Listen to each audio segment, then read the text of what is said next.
Ooh. Oh, my. Ooh. Boo. Welcome to Armchair Expert. Boo. Oh. Happy Halloween. What a disaster. Happy Halloween. We're going to go on a hayride later? Oh, yes. We're going to hayride tonight. We're going to have a hayride tonight. Is all right. Trick or treat.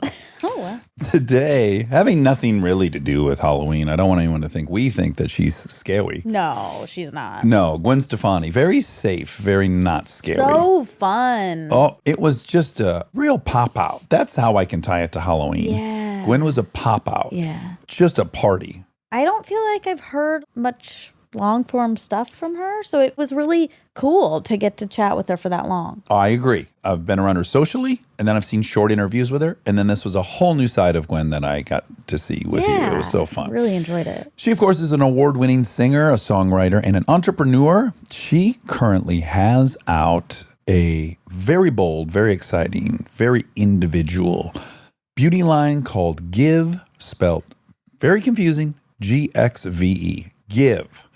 So please adorn your face and give and enjoy Gwen Stefani. Boo. He's an armchair expert. He's an armchair expert. He's an armchair expert. Thanks for having me. How are you? Welcome. I was listening this morning to the Scarlett Johansson one, and She's that so was fun. a good one. Scarjo? Yeah, she's funny, smart, and cute. Was She that the sure first is. episode you heard? Yes. Yeah.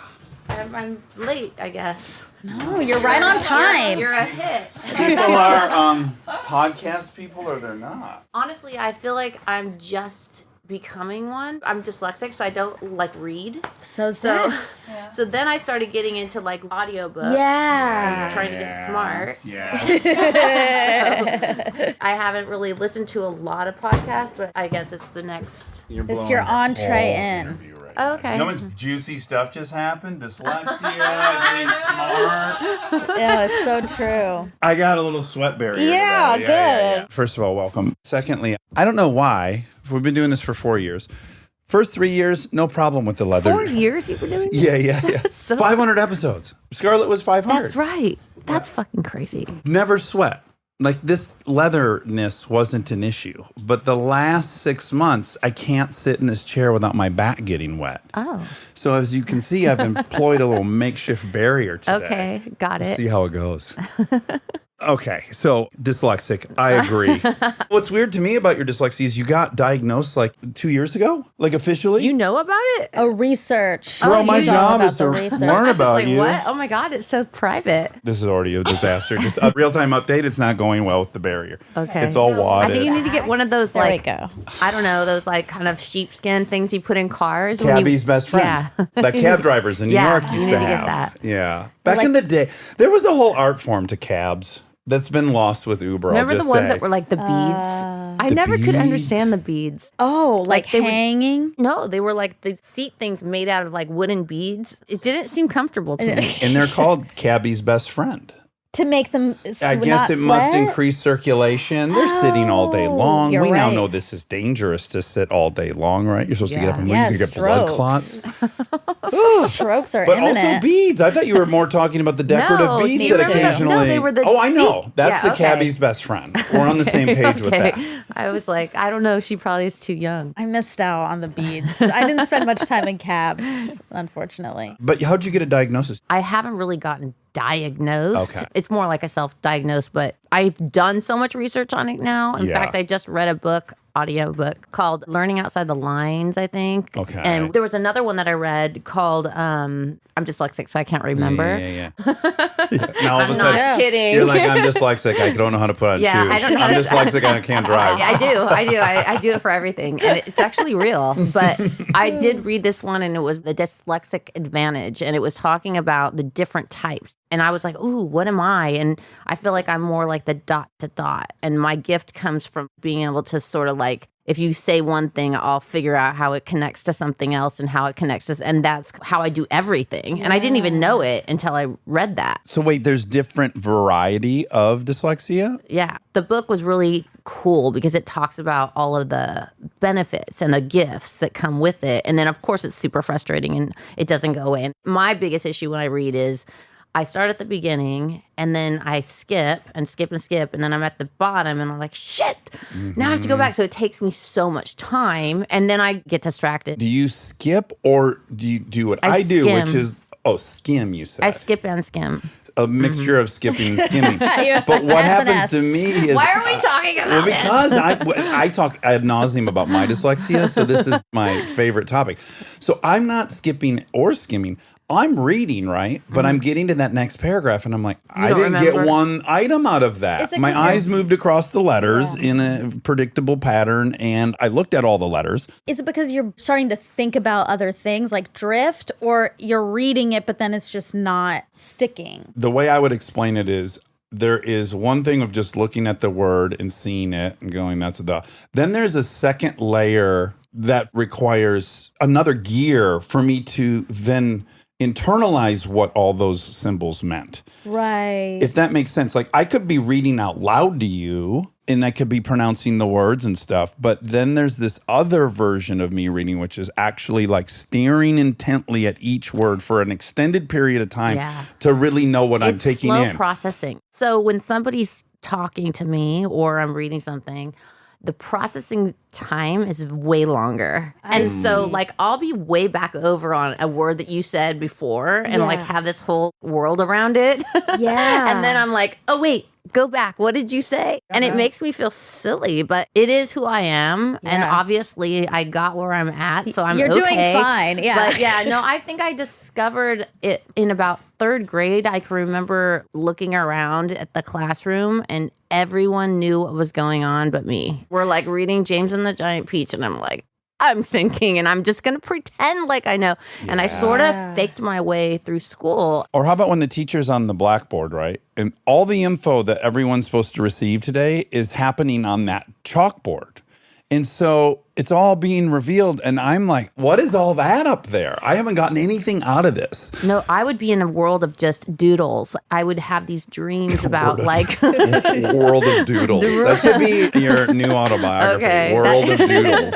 But I would. And I had a lot of creative visions about what I would be wearing or what I wanted to be like or how I was going to sign my signature. Like, I mean, it was weren't like... encumbered by learning. You had a free time to fantasize and create a world. Yeah, but it was hard. And so I didn't really know. But then when my brother was like 4 years younger, then that's when they were like, okay, he's dyslexic. So then he was going to different classes and stuff like that. And he would be mad I'm even talking about it because he doesn't like talking about it. But then... But is this the artist brother, Eric? No, it's my baby brother. Your baby brother. He's Right. He's Obviously, kind of an Eric's artist older. too. Yeah.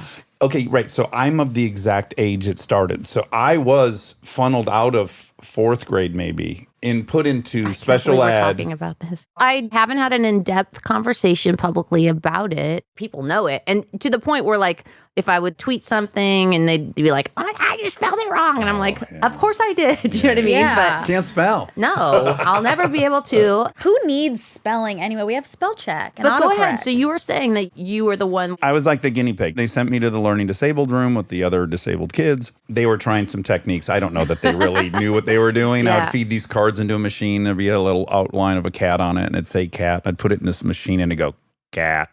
And then I'd just sit there with a stack of these little things and slide them through the machine for a couple hours. I don't know if that worked, but I was going to ask you, do you have a superpower? Because I know what mine is from the dyslexia thing, which is I have a crazy auditory memory. Like if you tell me a story, well, you'll tell me a story today. It's inevitable. I'll bump into you in 4 or 5 years and I'll pretty much remember that story. Because I think the only info you and I got was verbal. I think that my memory is really bad. I erase what's happening as it's happening in my brain. So there's that. So I think that's actually a gift because it made me just keep going forward. You know what I mean? Yeah. But then at the same time, I can remember if someone shows me a picture of me and I'll be like, oh yeah, I know that outfit. I know exactly what my makeup was. I know who was there. I know by my interests. Like if I'm interested in the makeup or the hair or the look, I can remember an outfit or something like that, which is weird. And of course I can remember all my lyrics on stage. Yeah. But if I do a cover, that's trouble. a problem. Oh, interesting. Yeah. It takes me so long to learn a cover, yet if I write it, same with melody. If I'm working with a songwriter and they came up with the melody, it will take me forever to learn the melody. So it's slow being me. Yet it's not. But I also think that my other gift that I think I have is being able to problem solve, like see worlds of things in this ... thing I was talking about. So that I think I'm good at. Then how did you do when you were acting, learning dialogue? Horrible. Yeah. I only acted for I had minutes. 3 lines and I almost died. And it was like Martin Scorsese and Leonardo DiCaprio. And I was like, oh my God. Was And I it Wolf of Wall Street? No, Aviator. Yeah. It was Jean Harlow. And the anxiety of just sitting there. I had the 3 lines taped all over my mirror and I was just like, how are we going to do this? 3 lines is often harder than 40 lines. Yeah, and I really did want to do that. Yeah. And I had tried out for a lot of different things and I went through the process and I think that I could have gotten there. Once you memorize it, then I could do anything you wanted me to do. But the memorization would take so long that it was like, was it really worth my life to do this? So I bet if you wrote the dialogue you were going to say, that you would have it like that. Because the things I've acted in that I wrote, I literally wrote them months before, and I didn't even need to look at it on the day. To the point of your own lyrics, your own melodies. Yeah.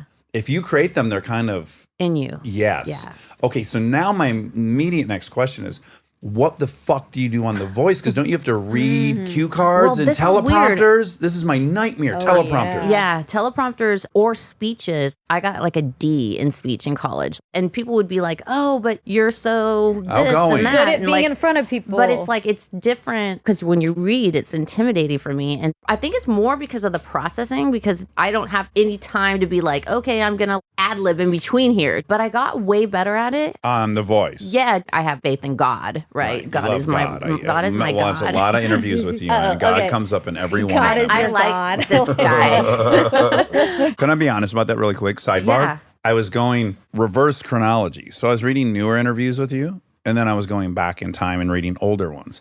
And I have to say, the cynic in me, I saw God a bunch. And I was like, does this have something to do with who she's married to? Like, he's a country man who's in church every day. Okay. And she got super into God through him. And then I went back in time. No. God's been on the front burner On the the radar? whole time. He has. It's crazy because I feel blessed about that. But it's definitely one of those things where I remember I had gone through a really hard phase in my life, horrible time in my life. And I had just given birth to Apollo. And Pharrell had asked me to present an award or it was something. And of course, I had to because he's my homie and like I owe him my life. And so I just said to myself in my prayer, I was like, you're done with this girl. That girl's gone. We are going to the next level. And it was almost like a mind game, like a Jedi mind trick that I had on myself. And it was also really weird because after you have a baby, it's almost like you have to transform back into your old self, but you're not your old self. And it was my 3rd one. I was 44. It was my first time getting made up and going to this thing. So I vividly remember just being like, I don't even care. And this was one of those stages. I was up high. This teleprompter was like so far away. Like it was a big teleprompter, but like literally across the entire room. Yeah. And I did it. And I don't know, it was one of those longer ones, lifetime achievement. Oh, God. Thing. Yeah. And I was like, you're reading someone's and whole I did biography. it. And I did it again. I presented one of those awards to one of my idols, Julie Andrews, not long ago. So much anxiety to do it. Had to do it, of course, and it turned out great. So now I'm just like, whatever, I own it. I love that. Yeah, I can read. Of course I can read. Reading in public and reading at home is much different. Reading in front of a camera, in front of something televised, is a much different stress chamber than you in bed reading. Me reading to my sons, I wonder if you do this ever. I'll read them and I'll be all animated and it will be amazing. And meanwhile, I've designed a dress like, or you know what I mean? I haven't even paid one attention to what the story is. I have no idea what I just read because I was thinking about something else. My new insecurity is they now read well enough Oh. And I'm botching every like 8th or 9th word when I read, which was never an issue when they were 2 and 4. Yeah. But now I'm getting some words wrong, and then I notice I get it wrong, and then I'm like, God, they're looking right over my shoulder. Like, did they not pick that up? Are they going to bust me? Do they just feel bad for dad and they're letting it roll? My 16-year-old will be like, Mom, let me just, Take over. Yeah.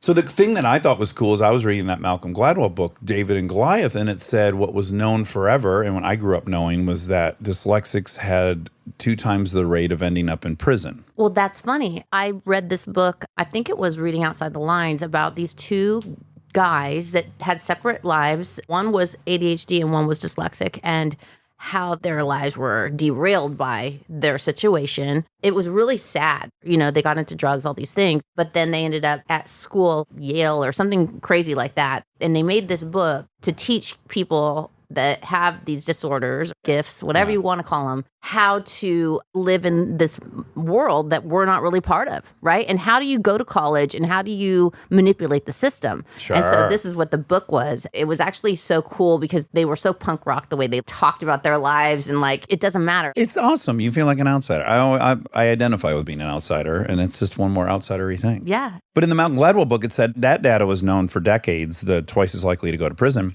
But now they know twice as likely to be a CEO. Well, that's so crazy. Isn't All that the time crazy? I'll be like, yeah, and Walt Disney, and I'll like Exactly. name all these geniuses. I Drop know. dyslexic geniuses. No, I'm kind of jealous. Yeah. Yeah. I could see where Well, you that's would what's be. funny that you I'm would jealous say of your that. epilepsy. I really. Oh yeah. That one doesn't come with any gifts, unfortunately. God. It's just Kinda. seizures. It's fun though. It is funny and frustrating, but I think that I would never change it. You wouldn't be here. No, I mean, honestly, my life was really hard as a child because of that, but I had a really good childhood and I had an amazing family. But when I first wrote my first song is when I was like, okay, wait a minute. Nobody told me I could do this. And it was suddenly I had my identity and I felt like I had a reason to live and be part of the culture and Love that. participate. Gwen, I've been a professional writer for 20 years. The notion that I became a writer not only cracks me up, but fills me with the most amount of pride I could have. I wasn't supposed to do this. Well, top this one. Oh, hit me. I taught the whole world how to spell bananas. You and I sure can't did. Right. I think that's God's funny joke. Wow, out of that me, is right? funny. Isn't that funny? How would you spell That's it? Well, let me think. Yeah, get into the lyric before it. B-A-N-A-N-A-S. That's yes. right. B-A-N-A-N-A-S. Yeah. Ooh. If I put it to a rhyme like that, That's how we all No, know that's it. really cool. And it's been super fascinating just in this short time talking to you about it. I could talk about it all day long. well, you and I will go out for tea and we'll go somewhere with a very simple menu and then we'll discuss it. But You're stupid. Oh, wait. First, I was like, what do you mean? Do you have a small palate? But now I see about we got to go reading somewhere the with menu. huge writing, Okay. very simple description, nothing flowery. I don't need you to walk me through the origin of this tea leaf. Just tell me it's black or green, whatever. Okay, the most important thing we're going to talk about today Okay. for me is that your fucking father, Dennis. When you say the F word with my dad's name, I feel like I'm in dangerous. trouble. Oh, Yeah. wow. Is it Dennis? Dennis, yeah. Dennis was a gosh damn Yamaha You're doing every- marketing executive. Oh, no.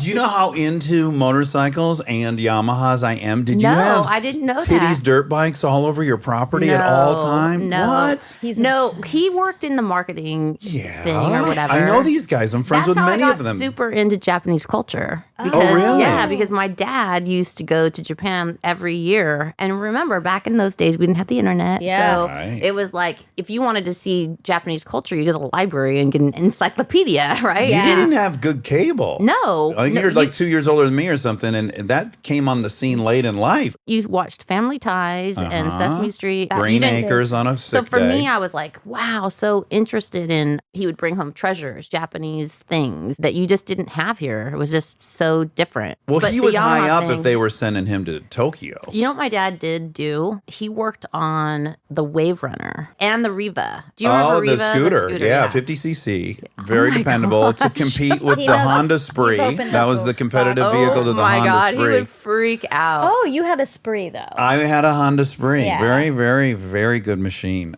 But hey, the Riva was a nice unit as well. They're all good. That is so nerdy. Okay, your dad, he's an Italian stallion as well. Yeah. Right? Dennis Stefani. Oh. He was born in Michigan, Detroit. Oh, no. Oh, no. Oh no, is that like Things are Things are imploding. What I'm happened? from Detroit, Michigan. Shit, 8 Mile. Yeah. Oh, no shit. Yeah. Oh, my Lord. Why aren't we hanging, Dennis? Oh my God, that's so funny. He and I could talk about the Riva. I'm sure he had something to do with the VMAX, the international release of that scooter. I can't wait to tell him this. He's going to listen to this. He's going to be really excited. Did your brothers, though, have access to Nothing. sweet? Wow. No, they just were really conservative. One time he brought home one of those little miniature dirt bikes that were the tiny ones. PW50. Yeah. And we got to ride that at the school park. Once in a while, he would bring home like a motorcycle and wow, we would okay. just drive around the neighborhood or whatever, but it was kind of rare. I love this guy. He's Yeah. from Detroit. He ended up working at Yamaha. Yeah. He's going to Japan. This guy is an American hero. Japanese culture is such a part of your brand. For me, culture has just always been whatever. Now that you know my dyslexia situation, it's a dot-to-dot thing. So if I was in the mall, let's say, and I was working at the mall as a makeup artist back in the day when I was a kid, and in Anaheim, we had different cultures, but it was a lot of Hispanic culture, Asian culture. Run-of-the-mill honkies from Detroit. Yeah. Yeah. But rarely would you see Indian girls come through. But when they would come through there and they would be wearing their saris, I would lose my mind. Really? Yeah, because I was like, I never saw that before. And then when I met Tony Kanal, which is the bass player of No Doubt, he's Indian, Yeah. and I didn't know what he was. And I was like 17, 16. No, this is common. There wasn't a big community in Anaheim. Yeah. And I never went anywhere outside of Anaheim, not even LA. So I remember going to his house and there was little elephants everywhere. And I was like, what is that? And then that's how I got introduced to that culture from age 17 for like 7 years. His mom would come down the stairs with her red lipstick adorned with all this sparkle. And the opposite of my mom, you know what I mean? So Yeah. that I got really inspired by his culture as well. And even just Anaheim culture. Well, what I think you love is aesthetic, right? So every time you're seeing a new aesthetic, it's not unlike when you discover for other people Russian literature or anything exotic and exciting, visually, novel. It's stimulating. I'm obsessed with culture when it comes to the similarities and how similar we are. You know, after writing Don't Speak and going to like Israel and guys with machine guns looking in our van, and I'd never seen that before. And then the guy sees me and goes, "Don't speak," and he starts singing the song. And I was like, "What?" Like, we are all connected. Also ironic that a guy with a machine gun said, "Don't speak," because they might just say that anyways. Well, it's- maybe he was about to say it anyways and realized, oh, fuck, I can sing this. Yeah, well, the thing is, you're probably right. Oh, God. That's No, scary. I'm just saying I'm very visual, so I'm very inspired by our differences and our similarities. And Yes. I love to blend it all up. We also grew up in a very vibrant time, right? The 80s is very Dayglow orange and all these weird new colors and all of the movies we were watching. Did you love Valley Girl? Is that a movie of I yours? don't know if I really watched Valley Girl. Standout performance by Nicolas Cage in his youth. The best soundtrack of all time. Yeah, I know All the- New Wave. You know the Yeah. soundtrack? Well, that was the thing. Everything was booming at that time. Everybody was happy. They were at the mall. They were R.I.P. flirting. happiness. Every song was about being heartbroken in love, or at least I was super into New Wave. I was so into New Wave. Who are your I mean, bands? You listen to K-Rock, right? Oh, because you were in Detroit. But did We they didn't have have K-Rock. K-Rock? No, okay. no, no. So, because K-Rock was world famous and sort of Sure. like, you know. It made its way to Anaheim. But even like the first time I ever heard Prince was on K-Rock, which is weird because Little Red Corvette was played for the first time on K-Rock. First time No Doubt was played was on K-Rock, but Oh, cool. God bless K-Rock. We tip our hat to you, K-Rock. it is funny because K-Rock actually did say, the programmer said it would take an act of God to play No Doubt on K-Rock, and we all know that I truly have The guy. a relationship You with that have guy. her So ear. he hooked us up. Wow. Since you did like blending all these cultures, how do you feel about this current place we're in? I think it's interesting that things have just changed so fast different. before my eyes. You know, just the way people see things is completely different. And for me, the biggest gift that I've ever been given is to be able to travel the world and to be able to 100%. see with my own eyes like what cultures do. And it was just a sneak peek because I was Yeah. in and out, but it didn't matter because I actually was the fabric of, I don't know, of pop culture for a long time, in the sense that Definitely. it didn't matter where I went, somebody knew who I was. So I feel like I was able to have a really good view of all the things we just talked about. We're all inspired by each other, and we're all lifting each other up, and we're all each other's heroes. So what's wrong with taking somebody else's greatness and incorporating it into your greatness and then sharing it with other people? I think that when I was working with the Harajuku girls, for example, and how that came about was, from my childhood, but when I had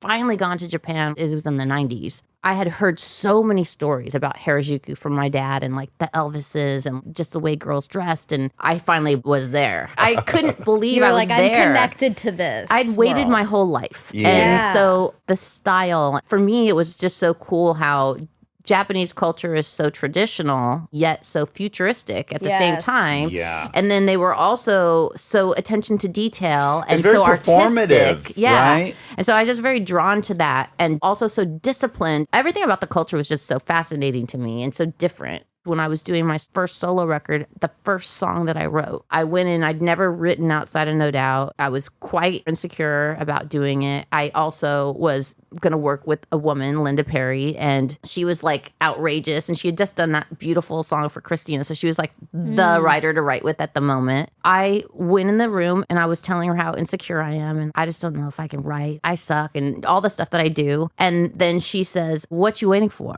Like, bitch, get your shit together. Let's go." And then Did you get that out of your system? Then I was like, right. like a cat and he's like in a moving car. A scary conversation. Wow. I wrote "What You Waiting For" like instantly. And Wow. one of the lines in the song is, "I can't wait to go back and do Japan, get myself some brand new fans. Osaka, Tokyo, those Harajuku girls, damn, you got the wicked style." That was it. That was the line. Yeah. It was telling them that I'm a huge fan of them. Yeah. And that I can't wait to go back there. If I do this record, maybe I'll get to go. Yeah. And that's Exactly. the start of the entire solo period, Yeah. the whole chapter. So then I was like sitting there with Linda. I was like, I know what I'm going to do because I was always in No Doubt. So I never got to do shit that I wanted to do as a girl. We didn't have dancers. We were punk. Yeah. You know what I mean? We didn't get costume changes, all that creative stuff that I didn't know it Craving. even was in me. Growing up in a band, you see all these like pop bands having these dancers and you're kind of like, it's cheesy, but it's kind of amazing too. So I was like, Yeah. I'm going to get my own posse and they're going to be Japanese Harajuku girls. We're going to go everywhere and we're going to be like, these are my homies. I just had this creative idea and that's how it was born. And then everybody twisted into whatever they wanted it to be. Totally. There's that. Well, you also have to remember you're hearing the voice of 0.001% of the world. 99.9% just enjoyed everything. Well, the Harajuku girls sure enjoyed it. Well, Yeah. there you go. And I loved No Doubt. Oh my God. Like, I was super young and I think it was good. There was no representation of Indian people or Indian culture that wasn't The Simpsons. Exactly. It's cool for a cool band to be incorporating some of these different cultures and you could be like, well, that's mine. There weren't any Indian pop stars in America. Yes, exactly. So you were like, bringing some of that. instead of it being done in a Coolness. comedic effect, it was done for a style iconic, cool. Respect I mean, yeah. The bass player was Indian. And by the way, that entire album was written because he broke my heart. You know what I'm saying? So like Indian boy. everybody Don't knew ever date an Indian everybody boy. knew If we learn one everybody thing, knew the they story can't be behind trusted. that. So all of that part, the bindi, his mom gave me that. She went to Yeah. India and gave me that. So there's a story behind everything and a reason, and I would say all of it was just purely innocent admiration and being a fan. And also, I lived with my parents till I was like 26 years old because of my situation with school. It was just the way it was. I loved them. Like we just, Yeah. it was fine. I just lived there and I was doing the band and going to college. And Wow. yeah, so I was really late. I watched a great documentary about these two dudes who basically created the East LA Latino aesthetic. One guy was a tattoo artist, clown, and the other guy did pinstriping on lowriders. I hope I got that right. Maybe one did a zine. It doesn't matter. They inspired this enormous movement in Japan of all these Japanese kids. They've got the shoes, the low pants, the wife beaters, the same tattoos, and they get to go meet all these kids. And they're like, this is the most flattering thing imaginable that these kids on the other side of the world have like loved our aesthetic we created and are now putting on that character. But I feel like Japanese culture and American culture, we've been doing a ping pong match for years. We do something and then they make it really cooler and better, especially in fashion and design. It's exciting. Stay tuned for more Armchair Expert, if you dare.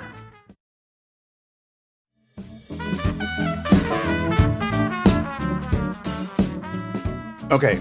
So what age are you when you joined No Doubt? I was 17, but I graduated at 17, so I was a senior. Oh, so you had the double whammy of being too young for your age and you can't read. Yeah. What a great start. But your older brother Eric, right? He was the keyboardist? Yeah. And he was the one that was like, you should sing in this group. Yes. When did he leave No Doubt? So my brother, talk about The Simpsons, he was an animator for The Simpsons for 10 years. So when that show started, he was working on that show. While being in No Doubt? Yeah, my brother was like Wow. this super gifted child. He won every art contest. And my parents were really, I think, hard on him because he was just eccentric. He was just a weirdo, arty guy. And my dad was very much like, you got to get a job. You can't just do art. And then my brother was like, I want to go to Cal Arts. And then he ended up doing No Doubt. And then he just ended up getting the job with The Simpsons. So he never really went to college, but he did a little bit, community college. And then he went back to Cal Arts because he was like, I want to go there. But he didn't really go to school there. He just went there and like did his thing he wanted to do. Yeah. And then at that point, I think he was just done with No Doubt because he's such a pure artist that lives in another place in this world that we don't have know the access address. to. Yeah. So he was like, the idea of having to compromise with the band or the idea of having a label tell you we don't like this song, all of that kind of stuff. I think he was just done with that. Too sensitive for that, maybe? Mm-hmm. Yeah. At what stage did he leave the band? Were you guys already successful or was it just before you got huge? We had been together 9 years. The first album was like a signed album, but it was one of those things where we thought it came out and then we went on this like van tour across America. And when we would play, there would be like a local record store and we'd be playing at a shitty club and it wouldn't be in there. You couldn't go buy it then? Yeah. And so we were like, they don't think they Where put is it it? out. Like, did they not put it out? There was like a lot of struggle between that and the next album, which was The Tragic Kingdom. Tragic Kingdom's the big one. You're on Interscope. Jimmy Iovine. Your brother's with the band still? Or Yes, he is. he is. So he did leave post He's in the massive pictures. success. Yeah. Well, no, not really. We were making that record over a very long period of time. So basically, one of the things they did was they said, we're going to buy you an 8-track recorder. I don't even know if they bought it for us, but Interscope. We're gonna recommend you use- We're going to recommend that you use your band account to buy an 8-track recorder. Sell that shitty van you have from touring and buy an 8-track. And you guys just need to write songs. And so my grandparents had a house right next to Disneyland, the Beacon Street house. That's where my dad grew up. And when my brother moved out of my parents' house, he moved to that house. And so that was the band house. And so then Adrian and Tom ended up moving into that house. And we took the garage. And Where are the grandparents? In the basement? Where have you guys put them? They've passed. Okay, they're up there with him or her. Yeah, because my okay. brother at this point is college age. It was way after the start of the band. But we built a studio in the garage, and that's where we would just write the songs. And my brother lived there. My brother was the kind of guy that we would practice all day writing, and then we would leave, and then he would stay up all night, write Don't Speak. You know what I mean? Like, and then we'd come back and be like, wah, wah, we suck. We didn't. Eric's the talented one. And He's the John Legend, I Yeah. guess. Or, no, John Lennon. John Legend's also also John very Yeah, he talented. is very could talented. be him, too, I guess. He could be both and of he them. plays piano. That's actually better than John Lennon. Yeah. Okay, accidentally got it right. But he quit right before the album came out. Okay, so he Yeah. wrote a lot of that album? He wrote some of it. I wrote a lot of it. Okay. Because when my brother quit, Tony quit me at the same time. Oh no. And that's why God decided to say, guess what? You don't know this, but you can write songs. And then I wrote one and I was like, holy shit.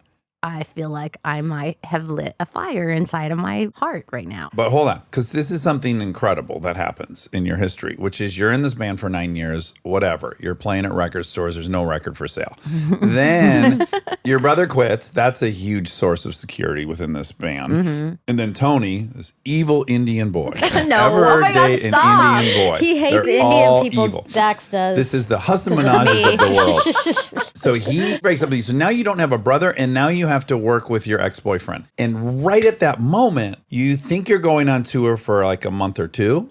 You take a semester off school, and then that turns into 2.5-year tour. Yep. That's bonkers. Yeah. So entering into that tour with all this instability and a heartbreak, and your brother's not there, how long does that suck? When does it level off? Was any of that 2.5 years enjoyable? What was that chunk like? It was really hard and everything was long. From finishing the album to doing the first video, which was Just a Girl. And I remember we basically shot the video. I feel like we went straight to the airport and we didn't come home for 2.5 years. Whoa. Like, I love you saying Yeah. you left and then you came home and you were a millionaire. Oh my God. I did. I was. I had $2,000, I think. When you got on the plane. There was no hair, makeup. I had my clothes that I had. We all did. And trust me, they smelled. Like it was like, it was so homegrown and really so unexpected. I mean, we were trying to make music that was unpopular. We were the opposite of what was happening and we knew it. And we knew we were just like this geeky band that was just doing what we wanted to do. So I imagine what's happening is you go out on the road for 2 months. That's what you think is happening. You've brought 9 outfits. You're going to rotate between these 2 months. Then they go, we're going to add a week. I can't imagine they call you and go, we're going to add 2 years. I imagine they keep adding a month here, a month there. Yeah. And you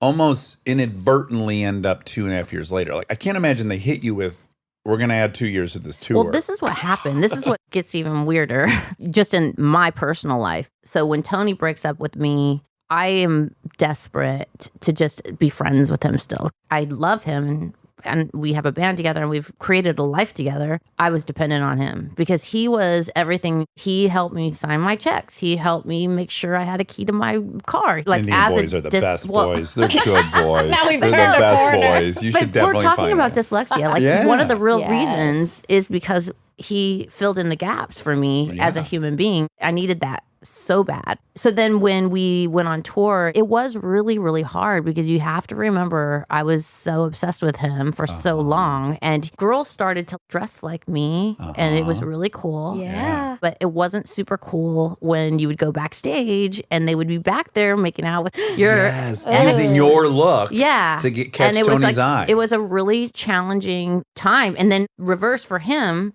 he would be in the shower and DJ from K-Rock would be going, take that, Tony, listen to this song. And then they would play like a song that I had written about him. So for Yeah. both of us, it was a That's really hard so thing. uncomfortable. Really quick question, Yeah. and it's inappropriate, but it's the truth. How on earth are you guys on tour? Because you're in hotel rooms Yeah. nonstop. You're both lonely as fuck. He's got to be He's thinking, not I lonely. blew it. Trust me. Oh, he's not. Yeah, Okay, they he's were just- living the rock star life. I just feel like I would end up hooking up with the next 400 Well, times if we were on a tour. This is what 'cause- happened. So this is what I was leading up to. Sorry. When we mixed the Tragic Kingdom album, the guy that mixed it was a guy called Paul Palmer, and he had a partner called Rob Kahane. Now, those guys were a sub of Interscope Records called Trauma.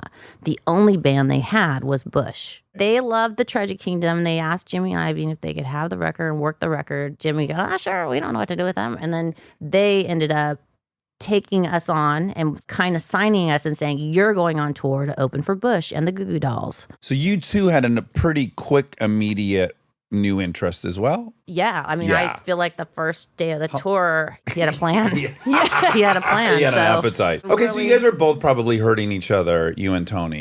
He's with randos. You're with this Oh man, this is tall hard English dude, though. Yeah.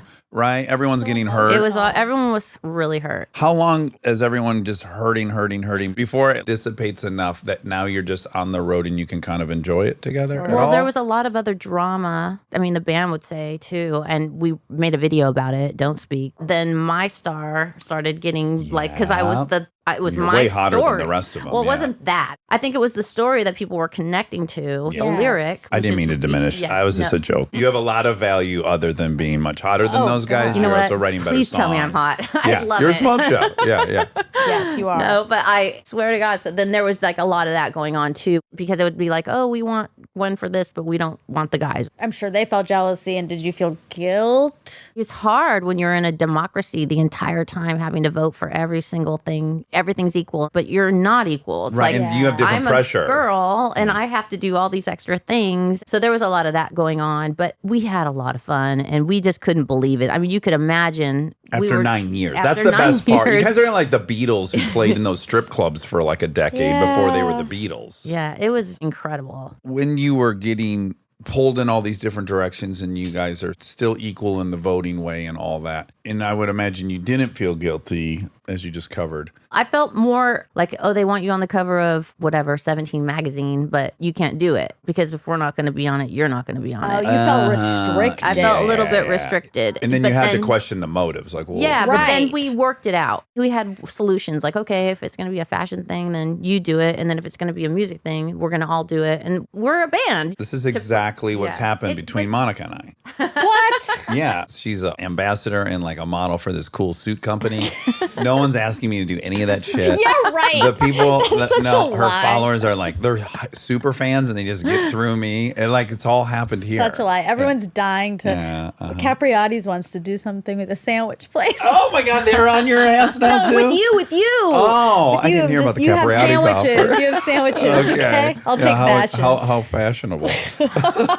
Okay, but you guys stay together for a few more albums now? Yeah, we were still together. We're on a hiatus, I guess you call it. We haven't So- done anything for a while. In this crazy adjustment period, does it level off at some point? Does everyone get used to the roles and used to the different amounts of attention? I think so. We were all really good friends and we all had a blast. And I think we all had our different roles that we played to make it work. And I think mine was the creative songwriting, the vision of what's the stage going to look like and the screens and all that kind of stuff. I love that. Yeah. You know, Tony was more, are we getting ripped off? Kind of like the manager. Yeah. Are we You know getting what I ripped off? That's That the would be Dax me, role. Yeah. That album then sold 16 million copies. That's so gigantic now. It was huge. You were kind of the last chapter of when people were selling 16 million albums. It's true. In fact, when I went on to do the solo period, which was totally unexpected, we were taking our first little break because we'd never taken a break. Because once we were swimming, we had to keep Yeah. swimming. And Yeah. I think Adrian at the time, he had gotten married and was having his first baby. And it was a lot. You know, it was Yeah. time to take a break. And I don't know where it came from. That guy, again, we're Sure, talking. sure. You know And damn well where that came from. Yeah. So I was sort of like, I just had this light bulb moment where I was going to do a dance record and I wanted to do almost like a joke of all the pop music that I listened to in high school. Yeah. Outside of like the ska and all the stuff that I was into, but it was the backdrop of my life, you know? So I wanted to do a dance record like that for fun. And between the first solo record and the second one, the landscape of the industry was completely Yeah, changed. between 95 and 2004. Yeah. Your solo is 2004, Tragic Kingdom was 95. Yeah, you couldn't sell even the first solo to the next. And they Right. were back to back. And I had one of my biggest hits on the second one. I couldn't sell because people were stealing songs. Like it was just Napster era. Yeah, it got all Yeah. crazy. Yeah. So You it, were the first person, though, to ever sell 1 million downloads. me and Pharrell, yeah. You and Pharrell. Yeah, for Hollaback Girl. Yeah. I know that one. I ain't no holla back girl. I didn't know I know banana. that Can you one. spell it? I ain't no HULE. BACKGIRL. Pretty good. Do you spell that one at any point in the song? Pretty I ain't no capital H Oh O my God, double you hockey just- sticks Listen ER. to this. So one time I was on tour. You're going to relate to this because I get so panicky when someone asks me to spell something. And I had written this song called Serious and it was SERIOUS, right? And it spells it out. Is that how you spell it? I think. Yes, Okay, that okay, is yeah. exactly I got nervous right. just listening. I'm like, And you leave an eye out? I feel like Yeah. there might be an eye in there. You said she said it. She said it. It's right. We were doing that song and I had gotten pregnant right before my first ever solo tour. And so I had the dancers, like it was everything that I'd never done before, Yeah. new band, everything. And I was so sick, wanting to vomit and Yeah, just morning Yeah, sickness. morning sickness that every time that song would come on, I would have to do that song, I would get sick. Like it was like Pavlovian. instead of like, you know, someone eats meat and they want to throw up, I was like, that song would make me want to throw up. Weird. Because I was so insecure about it. One of my very favorite Yeah, songs. you keep putting spelling songs in your repertoire. I don't How know weird. why. We find ways to explore our Fit in. trauma. You're To fit right. in. We act out our trauma. We try to pretend like we actually know what we're doing. Exactly. One of my favorite songs is GLOUS. Fergie. See, I can't spell it though. Taking first class up in. You must love that song, right? Okay. It's a gangster song. Okay, you're gonna freak out. So that song, me and Tony wrote a song called "Luxurious." I've heard it. Okay. Yes, you sample. Hold on one second. You just pipe down while I think of who you sampled because it was a good You sample. stay quiet over there. It's a good sample. But we actually wrote the song without the sample and put the sample on afterward, which Okay, was so really the weird. sample has nothing to do with this. But, Okay. but anyways, it wasn't about the sample. It was about the fact that when Jimmy wanted to do a remake, and I think Ludacris did a remake of it, and it was that song. It was glamorous. We said, no, we're not going to do it. They ended up giving it to Fergie, and that became glamorous. And that That's was a great song. Why big, didn't big Tony hit. like it? It wasn't Tony didn't like it. I mean, I think we just both were like, Eh. I don't know. It was one of those really bad decisions that we made. Like, what were we thinking? And I regret it so bad. But obviously, Glamorous turned out to be awesome for Well, Fergie. hold on. So the whole song There's was too written many when it came to you spelling. because. GLAM. Yeah, but then she goes, I got money in the bank and I'd really like to thank all my fans. I'd like to thank. There's one song, though, about her being in a Mustang. I just, that has to be her, right? Driving around an 80s Mustang? That didn't get written for her, No, did no, it? no. It wasn't the lyrics. It wasn't the okay. lyrics. It was the song, the track. Just the track. They had done like a remix of Luxurious, and then that track turned into Glamorous. Wow. So, yeah. Okay. Can we remember who we sampled for Luxurious, though?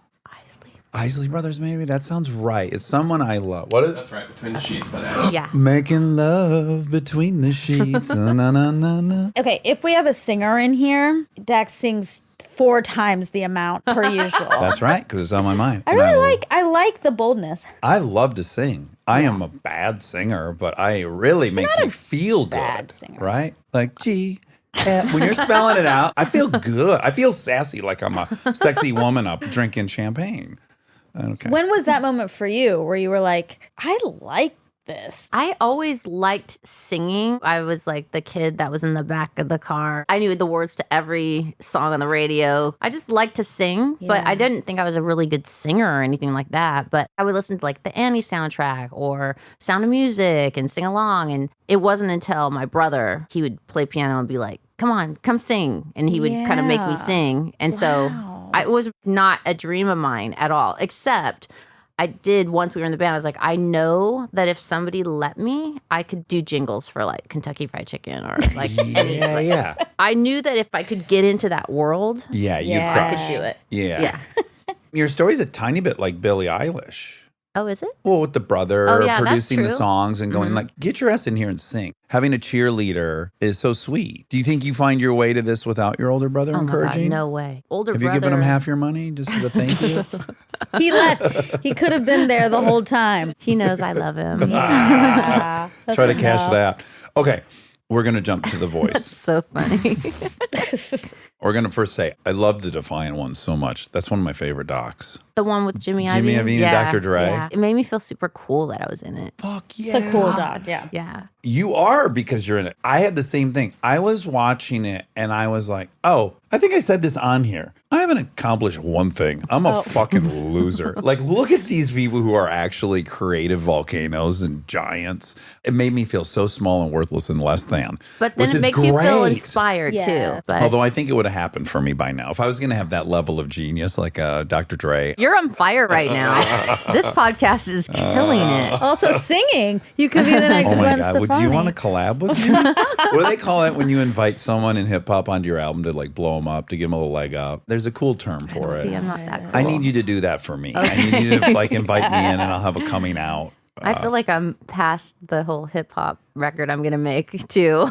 Guys, never say never. I was dating a gal who was a singer. You've worked with her. We'll cut it out. And I had these totally arrogant fantasies that I might be able to write a song for her in the way that Dr. Seuss wrote Boy Named Sue for Johnny Cash. Not like I could write some really cool hip hop track, but that I could write something clever. Got it. In a Dr. Seuss way, Boy Named Yeah. Sue. Do you know that song, Boy Named Sue? Yeah. Okay, wonderful. Yeah, I think so. Will you sing it for me? Yeah, I would love to. The meanest thing that he ever did is before he left me, I'm going to name you Sue. Oh, Yeah. man, I know the whole thing. And back to your teleprompter thing. yeah. I'm having total anxiety I'm about it. sorry. I do know that it's like a very character song. And he gets to meet his It's old like his daddy. storytelling. Yeah. Yeah, and he finally is at a bar one night and he sees the old mangy dog that named him Sue. And he's finally going to kill him. That's his plan. And then they have this epic fight. And he says, I know you want to kill me and you got the right. blah, blah, blah. Try not to get too frustrated. We can edit. No, I'm editing it. Doesn't matter. It was funny and clever and offbeat, but it made its way into a country legends repertoire. And I did have these really arrogant fantasies that I could write something like super Dr. Seussy. She was so talented. I watched her write some stuff right in front of my face because I'm not a writer like that. Like I have to do my dot to dot, take my time, research. I wrote this song called Underneath It All. I remember the day before we were going to go work with Dave Stewart from Eurythmics. And at that time, it was like, I was walking through the park in London and I was like, what am I going to do? Like, I have to write a song with him tomorrow. Like, what is it going to be about? The line, "You're lovely underneath it all," just popped in my brain. And I was like, okay, that's going to be good. And then when I got there and he had these strings he had worked on, this like whole reggae thing, and I literally, like, it just happened really like fast. Jay-Z off the dome. Yeah. But it's like I'm not like a rapper. Like I've gone in so many sessions where these guys will literally go, I got it. They just go to the mic and then like this whole like song comes out of their mouth and you're like, what? And it rhymes and it's clever. And there's references to movies from 20. Yes. And a lot of songwriters that you go in sessions, they'll say that a lot of people will do this. They'll pretend that they didn't do any pre-production. Of course. And then they'll come in and be like, what about, and then they'll throw out these like lines that are so clever and everyone's like, oh, you just thought of that? Yeah. I'm suspicious that a lot of it is that. I like to believe Jay-Z really does it. No, 'Cause I he's my think that a Superman. lot of rappers do it. They channel their soul. Okay, I have two more questions before we talk about makeup. I love this story. Your kids love Pharrell. They love Happy. Who doesn't? So weird. I looked at that video last night. You did? I had a video of my two little babies when they were at the time. Now they're huge. And it's Kingston. And he made me film this for Pharrell. And he's like, Mom, press play. And he's like, Pharrell, this is for you. Oh my God. And then it's him and they're doing this dance in the kitchen. It's like, if I almost sent it to my 16-year-old to go, look at how embarrassing this was that you sent this to him. And that was after I hadn't seen Pharrell in like a long time. And he had just come back and had those 3 huge hits. Yeah. When everyone had already signed him off as like done. Oh, I love that. Yeah. This could be our trial duet. Clap along if you feel. It's all right. Right? I don't know the lyrics. For If you feel like a room without a roof. Yeah. Clap along. That's all we need. Okay, you ready? 3, 7, 8, 9. Clap along if you That was a weird harmony. Yeah. All right, that didn't go well. So I'm not going to be on your next album. That's okay. I'll live with that. Okay, you reach out to him, and then he says, come to Coachella tomorrow virtually, right? Yeah. And you go, fuck it. You didn't want to. You just had a 3rd kid. You're like, I don't want to go to Coachella. You force yourself to go to Coachella. And then 1 second later, you get offered The Voice, which maybe you wouldn't have done. But then you see, oh, Pharrell's on it. And then that leads to The Voice. Yeah. God, right? That's It for really you. was. That's God. Well, it was. And I want to say, even Pharrell, he's said a few things to me that have been very spiritual. One of the things he said to me, and it made a huge impact, I was talking about spirituality and just my lifelong relationship with God. And how I look back and I think, how can I, out of that weird little nobody girl, dyslexic from Anaheim, be this person that gets to have this much access to people? That doesn't make sense. If people knew who I really was, Yeah. none of these ideas are mine. And I just know that I'm just channeling whatever I'm supposed to be doing here. So just keep it coming. You know what I mean? Yeah. And so I remember saying to Pharrell, I was going through some really tough things at that point, and we were talking about all of that. And he said, yeah, Gwen, all you have to do is open your eyes and you will see. And I was like, what does that mean? When I started really looking for the connection to other people that were kind of in the same zone as I was, in the same beliefs, you would see it in them. And it was very inspiring. I know I'm kind of talking out of the lines, like you can't really hear what I'm trying to say because I don't really know exactly how to put it. Jay-Z said it best. Real recognize real, and you're looking familiar. You could see it in other people. Yes. Oh my God, that's I put my right. hand on my heart. It means I feel you. That's exactly what I was trying to say, Jay-Z. Right? Thank you. Yeah. Yes. And maybe he came up with that off the dome. Maybe he wrote it down. We'll never know. Maybe a team of people.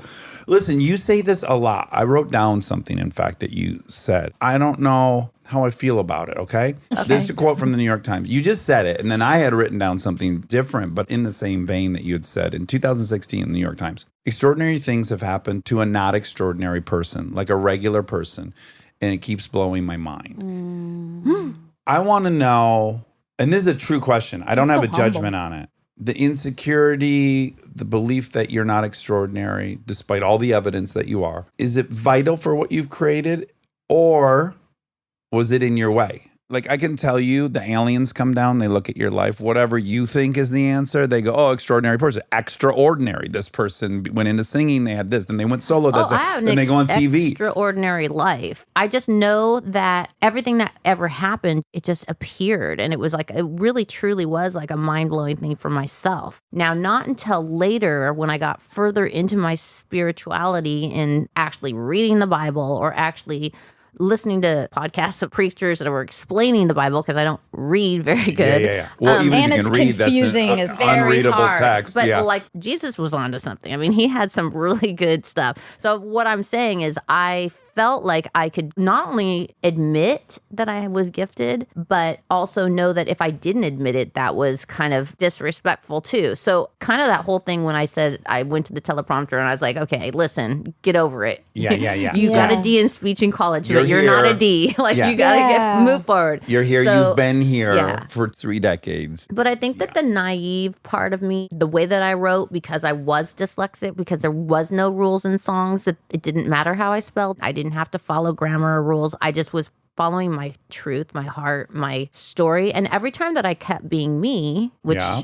was like, okay, I'm just going to wear this because I don't like my legs or whatever it was. Yeah. Ended up being the reason why I am the success that I am. Yeah. So I have learned that as an older person that yes, Yeah, there's one part of me that goes, no, it's exactly your lack of belief in yourself that has actually been so appealing to everyone that loves you, and your owning of the insecurities and your honesty and authenticity is what has made you successful. That's one angle. I can buy into that. Another angle might be, wow, had I acknowledged and absolutely believed I was capable of all this, would you have been even more prolific? Would you have been Prince? That's the two things I question. I don't know. Does that make sense as a question? Did you hold yourself back because you had limiting thoughts of yourself? I don't know. I think that there was a certain point where maybe feeling like I had to please everyone all the time might have held me back, staying in certain things or working with certain people or managers or whatever it is. Yeah. But at the same time, like I said, I've always been kind of late to the party with all of these things because I didn't know until I knew.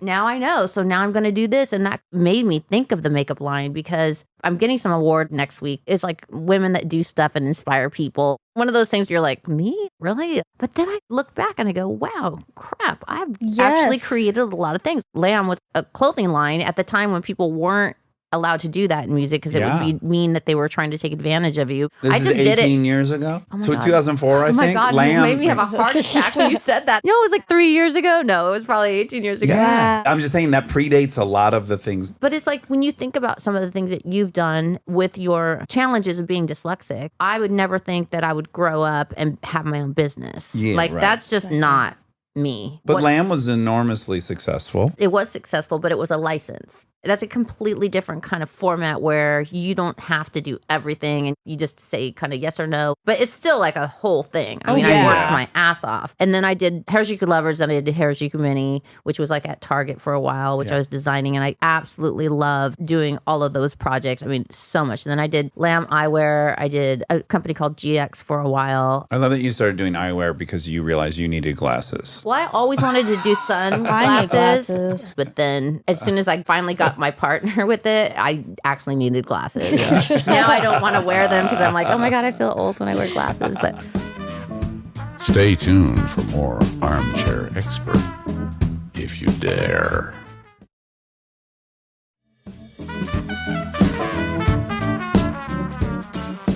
Can I pause real quick because we blew past it, but it is important to say people maybe will be mad at me for saying this, but you are Prince to a generation. oh my God, No, stop. no, I'm serious. For like girls my age, I mean, Erica, my group of friends will be like, if you had this person on the podcast, I would need to be there. Oh, right, There's a running thing of who would you need to be in the attic for? And my friend who's my age is like Gwen Stefani 100%. Also, I didn't invite her.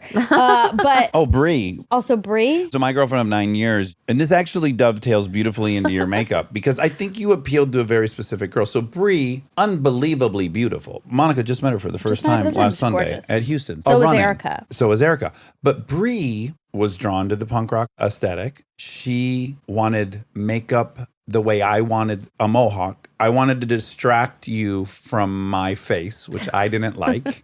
And I had all this accoutrement to have a whole character that I was confident in. The combat boots and this and that made me feel very confident. I thought if you just got my face, you're walking. I think everybody wants to have an identity, and some people are visual and make their identity out of their hair, their makeup, their clothes, and tattoos, whatever it is. I'm calling the kettle black. That was what I did. And I think a lot of you were, I'm not going to make a makeup that's nude and simple. I'm going bold. I'm going to create a character on my face. Prince also was a character. I mean, he was He an was. incredible musician, but aesthetically, he was a thing, and people were drawn to that. They were drawn to this uniqueness, and Oh, you yeah. did that for so many women, especially. Thank you. Yeah, Thank no, you. for real. Well, honestly, like we were talking earlier, it was what it was. I didn't try. I was just doing. That's why what it I worked. and I didn't know that anyone was going to see it Yeah. or do that. But when they did, and when I tasted the blood, I was Yeah. like, fuel. I mean, it was Yeah. like, you like it? Okay. I'm a people pleaser. Yeah. I'm an Yeah. entertainer. Can you relate to the thing I'm talking about? That like I'm going to present to you a whole character. It's going to have very interesting clothes, and you're going to be a little distracted by this crazy outfit I've put on. I feel like mine was a little more about being inspired all the time. I don't know why. I Try it didn't all. want to shop at the mall. I wanted to shop at the thrift store. Yeah. Because when I would watch old movies, I liked those clothes and I like that makeup. And I like to look at pictures of my mom from the 60s, and that looked cool to me. Like what we're doing now didn't seem cool to me. It wasn't even like I had a group of friends that we were all doing this. Like it was literally me Yeah. going to the thrift store by myself, just knowing that one of my gifts was I could x-ray the room and find the greatest things in that room and bring it home, and then I would tear it apart and I would sew it back together, and I would walk out of the house and go, I look cool, but not like I'm going to present this fake person of who I am because I don't like myself. It was just more like, Right. this is what I like to do, and this is who I am, and I like this. I'm born that way. You know what Yeah. I'm saying? So I think it was just one of those things where I used whatever I had around me. Like I didn't have money, but I lived at home. So I would say, hey, Dad, can I have $5? We're going to rent a microphone and I'm going to go to practice. Or every time I would have an event, it would be like, what am I going to wear next? And, you know, I'd see people. I'd see these girls in Anaheim with this Yeah. makeup on. It was like literally like they airbrushed their face, and they would sit in class and they would have a mirror and they would just be like picking their eyelashes apart because they never took their mascara off, and I was just fascinated by their beauty, you know, and Yeah. I wanted to be like that. So I became a version of my version of it, right? Yeah. Like Yeah. I plucked my eyebrows out, and it was a combination of those girls, and it was a combination of watching old movies. I was obsessed with all the Turner classics. I've watched that all the time. I was projecting too much. I relate with your insecurities. Yeah. It wasn't an armor. And I've gotten a lot of trouble for my makeup,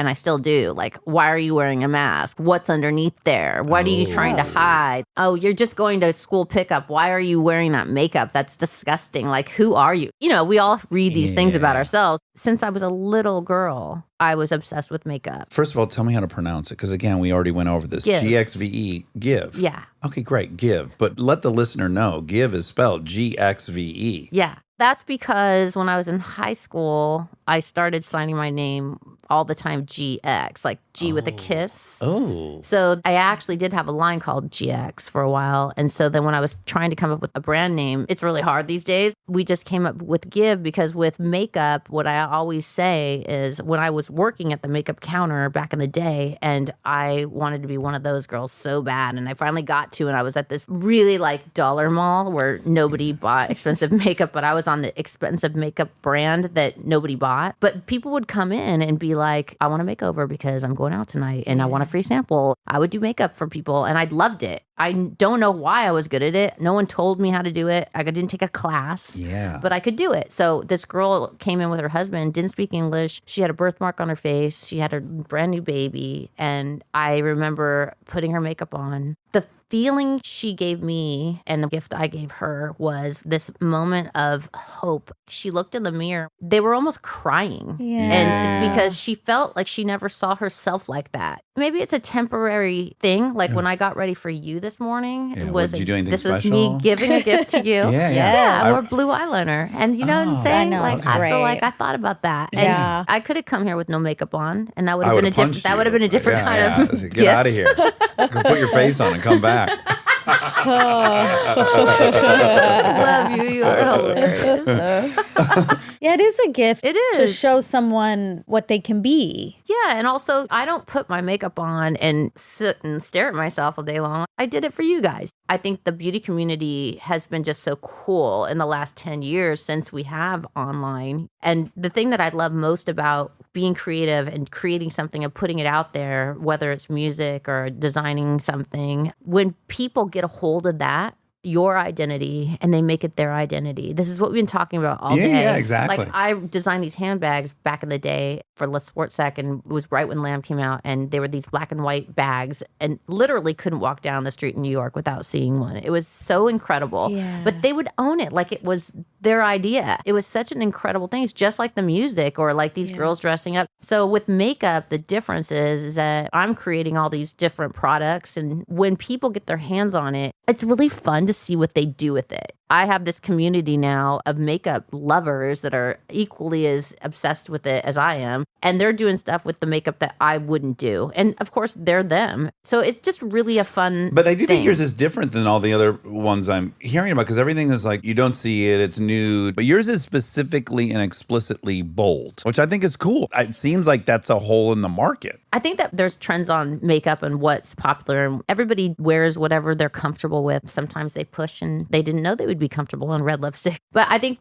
the thing behind mine was it had to be clean, and I didn't go out to make a clean line when I started this 4 years ago because I didn't really care. I was just, I want to make really good makeup that I can wear, that I want to wear. And as I got into it, I started realizing some of the dangers that are out there, and I didn't know. I was ignorant, but then I was like, of course, yes, now it has to be clean. And that is a huge challenge to make a bold, clean line because pigments and natural paints and things that you use, it's hard. Like it's hard because there's a lot of things that you can't use to make it bold. That has been a challenge, but a fun challenge. And I just feel like me doing a makeup line at this point in my 50s, I just said that out loud. I think girl. it's one of those Class things. of 87. Ooh, ooh. I want people to be able to trust me on this one because it's been very consistent and it's so much noise out there in the makeup world, and women and guys want to feel good and look good, and I think that they don't know how to sometimes. Well, I so want you to be have a able whole to help community. them. Yeah, so you've built this whole platform around Give, which is the Give community. And then so all these gals and guys, they're posting their creations with your ingredients, which is cool, right? And they're sharing it. Yeah. And then some genius in your world, and maybe it was you, was like, we should allow these people to sell the makeup. That was me. Or right out of the gates, which is incredible, is they get 30% commission. That part's gangster. But it's not a pyramid scheme, right? They don't have to No. order a bunch of the No. product before they sell it. No, I thought this is a deal. So I have all these people that I've been having this love affair with for like 30 years, right? And we trust each other and they inspire me. I inspire them, and we don't really know each other, but we know each other, and it's crazy. But when you go from like going to the mailbox and getting a letter back in the day to like having access to people on your phone, it's a completely different world. And I see them, they're already doing the work and they're not getting paid. They're my cheerleaders. And so I started thinking about this makeup line and this point in my life where this is a passion project. I don't have to be doing this right now. Dennis is like, Gwen Stefani, do not do it. Retire, get out of the, Cut the shit. just get on with your life. Buy a nice, safe Live. government bond and Yes, just ride it exactly. out. Yeah. I felt like I needed to do something creative and I would regret it if I didn't. So I did start it, and part of the thing was not just to have a regular makeup line. Like I can do that and I like doing it. Sephora is incredible. I love designing the makeup. But the idea that I could create this community of people that could be paid by being a fan was just my little way of being like, how can we be even more partners in crime? And so that's kind of where the 30% commission came in. But I thought of so many different ways we could do it, and I landed here. I think you're on the good side of it. You wouldn't want people buying like a fucking pallet of makeup and being out of pocket, and it's in their garage, and their parents are going, "What the fuck is going on?" No, I didn't want any trouble. I just wanted to do something nice for people, right? Like this is what was a really cool story. My sister-in-law, who's been with my little brother Todd, the dyslexic one, he's gonna love me for this. They've been together since they're 15, so she's like my sister, right? Okay. Anyway, she started being an ambassador, a giver, we call them. And she's like, oh my gosh, this is so crazy. You didn't tell me that I was going to have to like text people back in this community. But then she's like addicted to it and she's having so much fun. And she was so excited because she's so clever. She basically got a bridal shower gift. So she sold 20 lip glosses. And she's like, that's going to be my thing. I'm going to do showers. And so she got super excited and she's made $500. And she's like, I'm going to go get my laser on my hair. Well, it sounds like or whatever. It sounds like a good part of a pyramid scheme. The fun part is like joining a community. These things wouldn't work, multi-level marketing things, if they weren't appealing. So A, you join a community. B, you figure out your own hustle, which is fun. You have like a purpose. It's the buying a shitload of stuff from somebody and it's in your garage going bad. So it just really, to me, has the fun part of it without that shitty part. Yeah, none of that's involved. What do you think I could make? I don't even know. You might actually be a good makeup artist.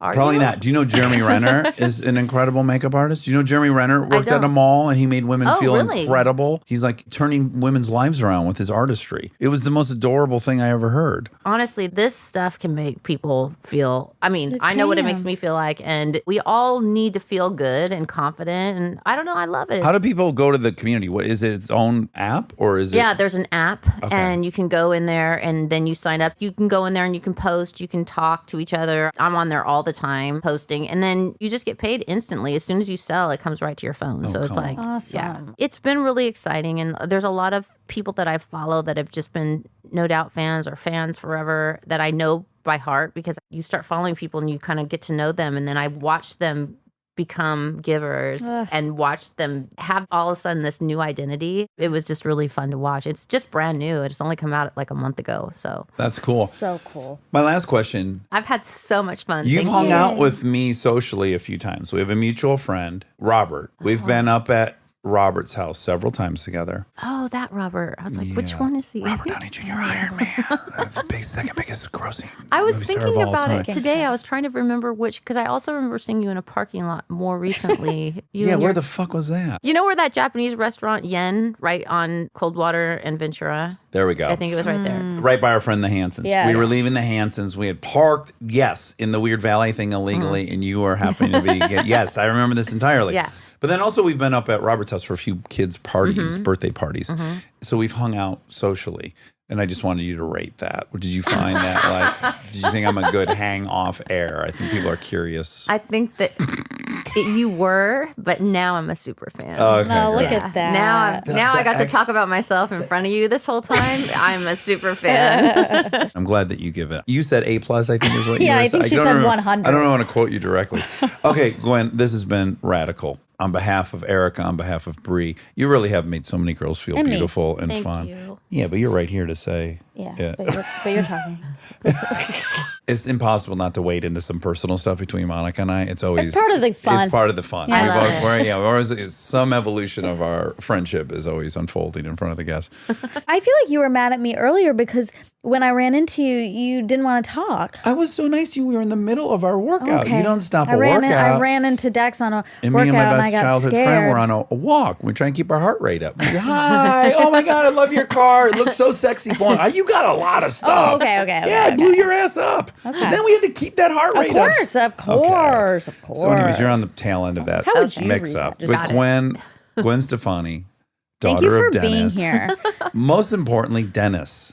Fucking hit me on IG. I want to go out to lunch with you. I want to talk Yamaha in the 80s. I want to talk Wave Runners, Razes. What was the other one he was into? Riva. The Riva. Yeah, we'll get into the Riva.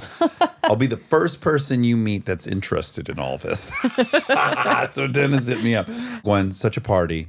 Adore you. Good luck with everything. Thank you so much. I love you guys. welcome. Bye. Bye. And now my favorite part of the show, the fact check with my soulmate, Monica Padman. You want a cookie? Is that what you said? That sounds good. Doesn't it? I had some cookies last night. What kind? Chocolate. Like, I wouldn't call them chip. It was like, you know. Chunk? Chunks of, yeah. Was someone made them? That restaurant, the Oh. Michelin star. They had Michelin cookies. They had a Michelin star. Is that the same as a Michelin star? I want to open up It's a a guy restaurant named called the. Mitch. I gotta say we got a Michelin star. In fact, I might start an organization just sell Michelin stars to people for, I don't know, $100. It always confused me that it was Michelin tires that is the same as Michelin stars. Yeah, and isn't the origin or genesis that they would create these travel guides and Yes. to promote you to go drive your car with Michelin tires around and to stop here? We vetted these places. Interesting. Yeah. Yeah, that's weird. That's mixed messies. I way prefer restaurants with Goodyear stars. Yeah. Your cookie was a Michelin cookie. Yeah, I don't know that the cookie itself had been labeled that, but it was at a Michelin restaurant. Was it so yummy? I really want that right now. It was a good cookie. It wasn't so yummy. Was it soft in I the mean- middle, crunchy on the outside? Yeah, it was nice. It was the kind that like you think maybe there's too much brown sugar where it's like thin Oh, it's and thin. damp. Okay. You know, that kind. Yeah, Yeah. I do. I like when it's gooey in the middle and crispy on the outside. Yes, that's the dream. Really hard to achieve. It is. I feel delirious. Yeah, that was a long day to lead into a fact checky. Yeah, and all I want is a cookie. Who's this fact check about? Gwen Stefani. Ding ding ding! Cookies. Oh, right. She loves cookies. Ah! I feel like Delta right now. You do. Like you're on shrooms? Yeah, I do. I feel like I'm 5. You often look 5. Oh, this is Halloween. This is Halloween. Happy Halloween to you and your friends. Robots are welcome at this party. But please don't go in the bathtub because you'll rust. Oh, Yeah, that's it's a such warning. That's so cute. It's a hit new song by Devo. Robots are welcome at this party. We only ask that you do not go in the bathtub Because you will become rusty nails. Rusty.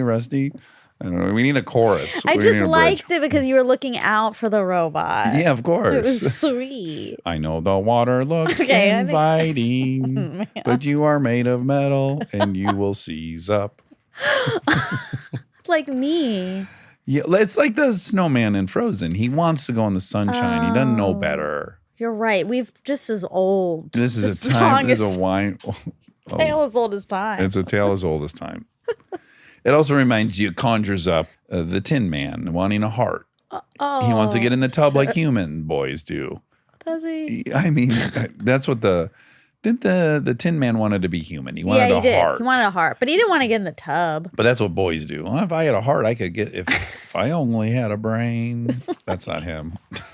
That's the lion. No, he They wanted. went courage. Wow. He wanted courage. It is Halloween. It is Halloween. Scarecrow. He's who wanted a brain. Oh, ding, ding, ding. Yeah, Okay. It is all right. Halloween. We're going to go on the hayride today. Yes.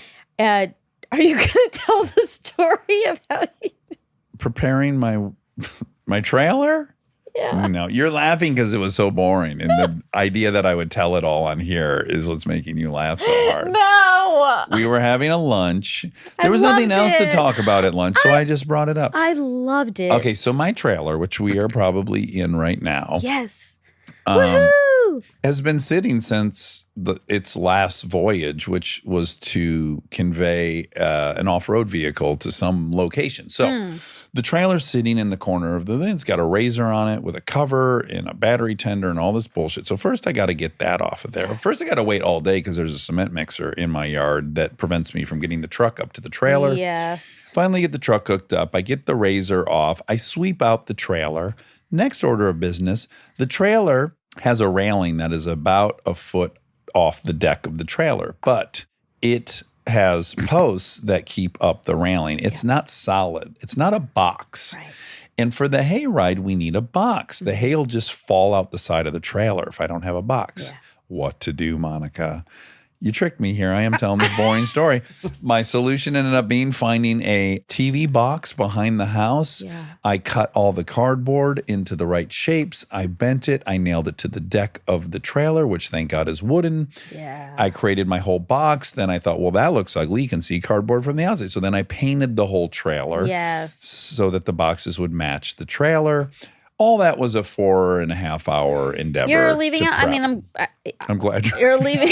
I'm glad you're leaving out, but you're There's leaving some out. stuff about hammers and I stuff. didn't have many of the tools I needed Yeah. because my bus has all my tools and it's in Texas. Yeah.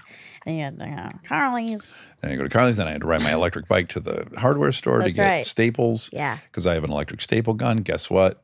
Didn't work. Staples weren't long enough to attach and adhere to the base. Okay, but it looks gorgeous. well, and I it am looks passable. so- Let's be honest. No, it does look really Okay, okay. nice. And I ordered. Those arrived tomorrow. Okay. No, time. Now I'm They screwing arrived- up our reality. they arrived 6 days They ago. arrived 2 days ago. 8 strands of battery powered lights in orange that'll be flashing with other strands that have pumpkins, jack-o'-lanterns on them. So there's yet another round of work of stringing up all the lights so that it's flashing and blinking while the music plays. And that was another thing I left you out of. But I did spend a good hour and a half yesterday creating the playlist that'll play on the Fun. hayride. I'm grateful to you for spending so much time creating this really fun hayride that I'm on right now. Yeah. Whee! And I'm having so much fun. And I just had a seizure because of the lights, but it's worth it. It's so worth it. And you and I are both in spandex. Yeah. I'm in is it spandex or lycra? I'm in a pantyhose onesie as a cat right now. Yeah. Are you in a jump suit? Yeah, What are you I haven't in? decided if I'm wearing underwear or not in my suit. Well, they're kids. Well, I know, but could you see what's worse? I guess to see through and see penis would be the worst. Yeah. But if you saw MeUndies sticking Can you out. imagine if you were trick or treating with your you'd kill that person. If I saw a guy in Yeah. a see-through lycra outfit Yeah. with no undies on, you're right. You would hurt Okay, them. well, that's exactly why I'm currently on the hayride in underwear in my cat outfit. That was handed to me. Right. That's what would happen. A guy would come up to me, "Hey, Buster, what are you thinking? There's kids around. Clean yourself up." And I go, "Sir, I had nothing to do with this. This was handed to me. I was assigned a costume by my children, and now I'm in it. Yeah, but And still. I'm sorry. Sorry, you can see my religion." I don't know yet what I'll be wearing right now. Okay. Did you bail on your Apple Pay? No, I'm Oh. doing Apple Pay still, Hmm. but I don't know what I'm wearing because for Apple Pay, it's just I know all black, and then the button on my arm and the sign that says double click here. Oh my God. Are you going to have an arrow pointing to yeah, your because breast? it's too close. No, to my arm. Oh, okay. Because you too could get in trouble if you're parading around the neighborhood with a sign that says double click here. I know. Some wife's going to come to you and be like, "Excuse me, temptress. We don't want singles in this neighborhood." They're so they're misogynist. The wives? Yeah. Okay. So I got to figure it out though. I am a little nervous about the boob part. Yeah. Anyhow. Well, I'm looking at it now. It turned out fine. Oh, 'cause we're on good. the Thank God. hayride. Thank God it's all good. You shouldn't be around anyone that's going to molest you if it says click here on your boobs. Thank you. But you never know who you're going to run into on the People are hayride. disguised. It brings out a different side of them. Hence masquerade parties. That's what the whole point of the mask is you're going to let, You can that's be Halloween in creepy. general. Ding, ding, ding. Tuesday's episode of Flightless Bird, Halloween, we talk about this. Sexy. Uh-huh. People would use it as a romance vehicle. Yeah. Yeah. All right. Okay. Couple things. Kind of a ding, ding, ding that her episode comes out on Halloween and her makeup is bold. You're right. You're having a rough time with that I blanket. can't get comf. The couch. It's No, it's not. time. Stop. I just sat in it I when we were love doing it. something else. I was eating my salad over there, and I was like, "Yeah, I see the point." Minimally, I think I mean to put one of the cushions over there. Okay, we could switch a cushion. I feel Yeah. fine with that. Okay. Okay. Now, she talks about the dyslexic advantage, the book. Oh. And the book is called Dyslexic Advantage. You just said that. Maybe now the author. That's what I was trying to say. The author is, remember that author Fuck, remember that hilarious? Yes, it was. Well, it was a partnership. It Yes. was 3 different scientists on one paper or book, It was like a grandpa, And a a daughter. daughter-in-law. and some hyphenated ones, and some people's first names were the other people's last I names. think that was the episode I read Taylor Swift's speech. Mm-hmm. I remember that. Okay, The Dyslexic Advantage by Brock Eady, MD, MA, and Fernette Eady, MD. A married couple again? I would guess, or we don't know. Brother and sister? Brother and sis. Or Brother and brother. dad and daughter. Or dad Grandma, and son. grandpa Or and mom. granny. They're married. Okay, they're married. Great. Right. That makes it cleaner. Okay, she also talked about another book. She said she thought it was called Reading Outside the Lines, but it's called Learning Outside the Lines. That's another book about dyslexia. Written by 2 Ivy League graduates who struggle with learning disabilities and ADHD. I'm reading the book you told me to get, Which one? Far from the Tree. Oh, yeah. Did you read it or just watch the No, doc? the doc. Yeah, well, per your suggestion, I got the book and I'm in the middle of it right now. And it's talking about his journey with dyslexia. And this is pretty profound. It did occur to me, there's a big spectrum of how severe it could be. But I related a lot. Well, I looked up if dyslexics sometimes add T's like you do. looked that up to see if that was a thing? Yeah. Yeah, well, no. I couldn't find it. Yeah. But she did it once. Oh, she did? And I think, I don't know if I'm allowed to say this.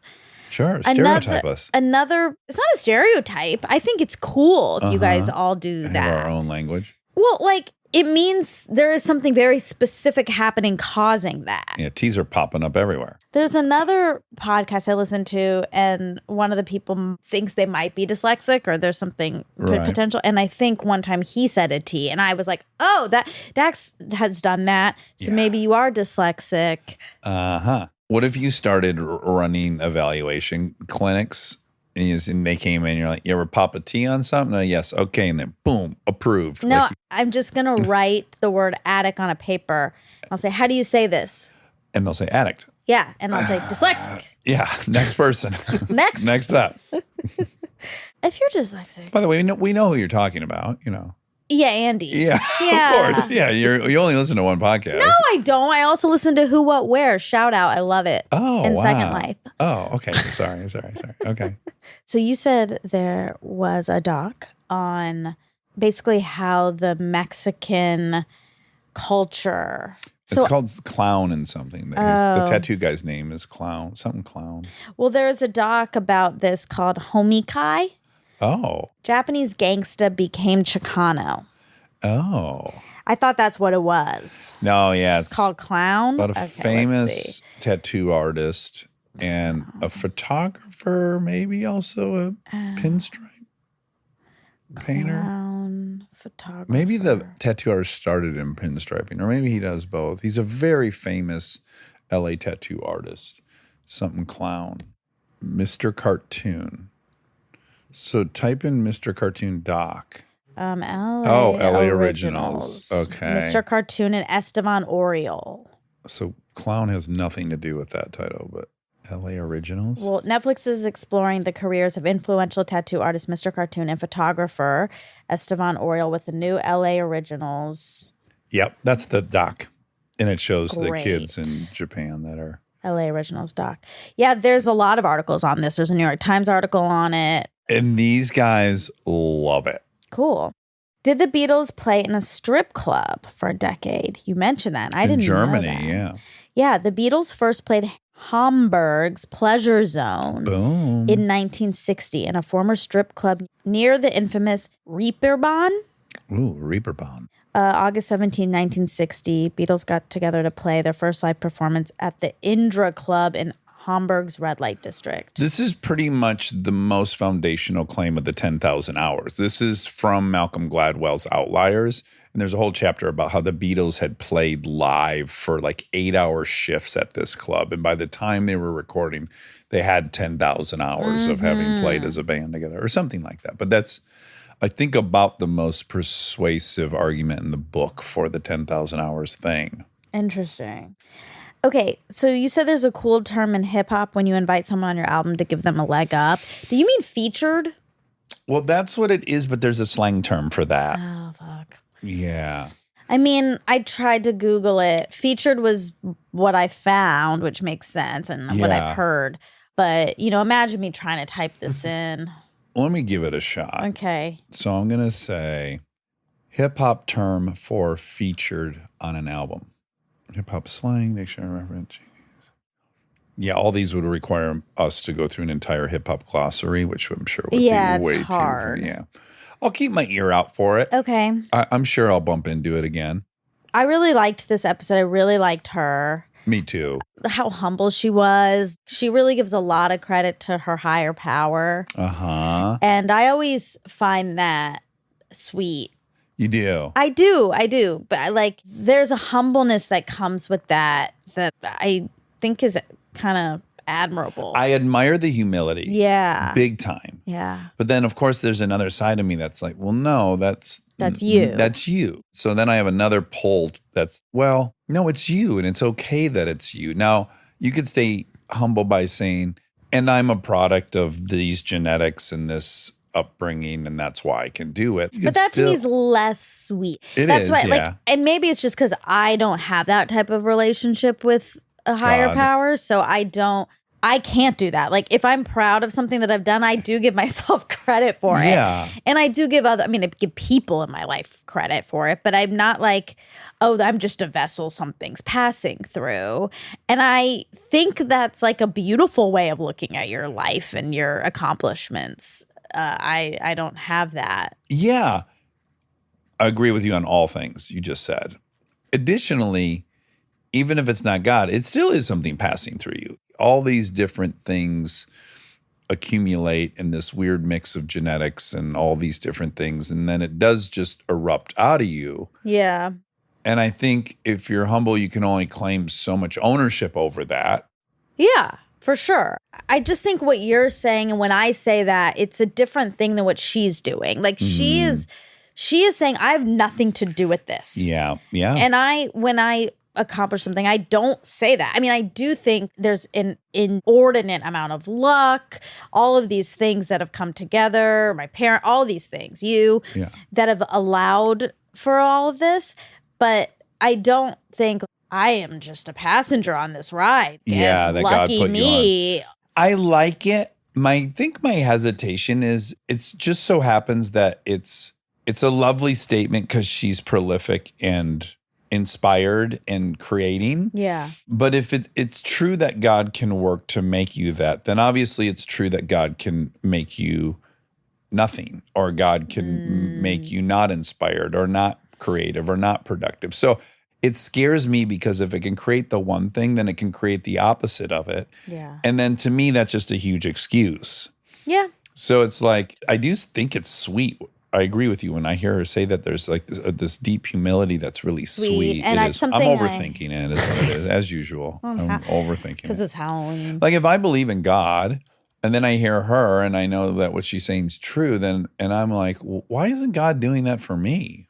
I don't think they're doing that. They're not. I don't Yeah. think they are, because Okay. they believe that God has a plan. A plan for them. Yeah. Yeah. I think us saying, why isn't this happening for me, is inherent in us not believing in God, because we believe we have some more control. Agency. We make yeah. our destiny. Our destiny. Wow. Yeah. Happy Halloween. Happy Halloween, everyone. You look great in your spandex outfit. I look great in mine. We're having such a fun time right now. I'm eating a Kit Kat right now, misophonia. I haven't decided yet if I'm eating candy. I'd prefer not to, so that my skin isn't itchy and red and peely on Tuesday when we record. Yeah. So I haven't decided if I'm tomorrow make when a we deal record. with the devil. Yeah, tomorrow morning when we're recording. But then this is going to impact whether I get you the treat I was promising to get you. The fruit nut. That's right. Cranberry. This is a robot party. Come on in, wipe your metal feet on the door. You may see a bathtub full of water. Do not get inside, it's not for you. You're not a boy, but you're welcome to party here anyways. Wait, you forgot the rust part, my favorite part. Is it fighting as the phantom looks?